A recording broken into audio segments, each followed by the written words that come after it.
Olá! Hoje a gente vai embarcar numa jornada bem interessante para desvendar como a ciência realmente funciona. Sabe como uma simples curiosidade, uma ideia que surge na cabeça pode se transformar em conhecimento? Conhecimento confiável que muda o jeito que a gente vê o mundo. Vamos nessa? Pois é, tudo começa com uma pergunta, né? Como é que um palpite, uma intuição, sobrevive a todo um processo rigoroso, cheio de testes e se torna algo que a gente pode chamar de fato científico? A resposta para essa pergunta é basicamente a espinha dorsal de toda a nossa conversa hoje.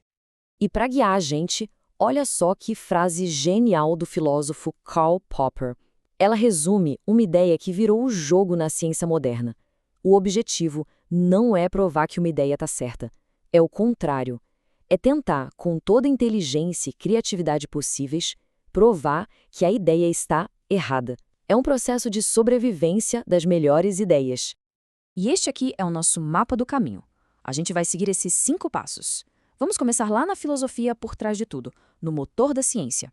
Depois, vamos ver como se cria uma hipótese, como se monta o projeto, como se testa essa ideia e, finalmente, como uma descoberta é validada e se torna pública. Bom, vamos lá. Seção 1. O motor da ciência. Aqui a gente vai entender a lógica por trás de tudo, o famoso método hipotético dedutivo.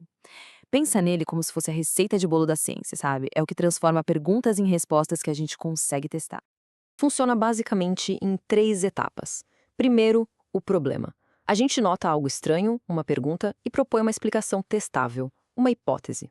Segundo, a dedução. A gente pensa, ok, se essa minha ideia for verdade, o que eu deveria esperar que acontecesse no mundo real? E terceiro, a parte mais importante, o teste. A gente cria um experimento não para confirmar a ideia, mas para tentar derrubá-la. Se a hipótese sobrevive a esses ataques, ela ganha força. Mas veja bem, ela nunca é considerada uma verdade absoluta. Seção 2, da ideia à hipótese. Beleza, já entendemos a lógica geral. Agora vamos focar bem no comecinho de tudo. Como é que uma curiosidade vira uma hipótese de verdade? Uma afirmação precisa e que dá para testar. A hipótese é o coração de qualquer pesquisa. E olha, não é um chute no escuro, não. É uma proposta bem pensada. Um salto criativo, sim, mas um salto lógico. Ela se baseia no que já se sabe para sugerir uma explicação nova. E é ela que vai servir como um norte, um guia para todo o resto do trabalho. Só que não é qualquer hipótese que serve. Para ser boa, ela tem que ter alguns pré-requisitos.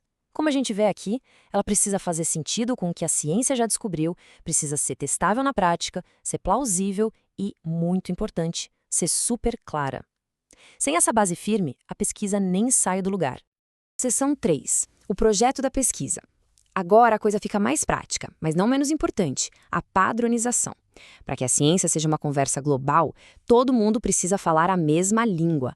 E são essas regras que garantem que uma pesquisa feita no Brasil, por exemplo, possa ser lida, entendida e avaliada em qualquer lugar do planeta. No Brasil, por exemplo, quem dita essas regras é a ABNT. Ela define tudo, desde o tamanho da fonte até o espaço entre as linhas. Pode parecer um excesso de detalhe, mas essa organização toda serve para que a atenção de quem lê vá direto para o que importa, o conteúdo. É tudo sobre clareza e consistência. E essa precisão vai longe, viu? Até a forma de citar o que outros pesquisadores disseram tem regra. O jeito de formatar a citação muda completamente se ela for curta ou longa. É um sistema visual mesmo, pensado para organizar as ideias e, claro, dar o crédito certo para quem merece. E o nível de detalhe chega a este ponto, 4 centímetros de recuo. Mas toda essa rigidez na forma tem um objetivo maior, deixar tudo limpo e claro para a parte mais importante, que é o teste das ideias. E é para lá que a gente vai agora. Seção 4. Chegamos no momento da verdade, a prova de fogo. É aqui que a hipótese vai ser confrontada com a realidade. E o maior desafio de todos aqui é não se deixar enganar, é fugir das armadilhas do viés. Para entender o teste, a gente precisa conhecer a unidade experimental. É, basicamente, o alvo do nosso experimento. Pode ser uma pessoa, uma planta, um grupo de células. Definir direitinho essa unidade e como ela vai ser tratada é o alicerce para que o resultado do experimento seja confiável. E por que tanta preocupação? Por causa dele, o viés. O viés não é um errinho qualquer, um acaso. É um erro sistemático, uma tendência que fica empurrando os resultados para uma direção específica, para longe da verdade. Ele é, sem dúvida, o grande inimigo de uma pesquisa séria. A boa notícia é que a ciência desenvolveu um arsenal para lutar contra o viés. Começa com a randomização, que sorteia os grupos para que eles sejam o mais parecidos possível. Daí sobe para o estudo cego, em que o participante não sabe o que está recebendo. E chega no topo o padrão ouro, que é o duplo cego. Nem o participante, nem quem aplica o teste sabem quem está em qual grupo. É a busca máxima pela imparcialidade. E então, finalmente, a sessão 5, o veredito. Depois dessa jornada toda, o teste foi feito, os dados foram analisados. E aí, como é que esses resultados são validados?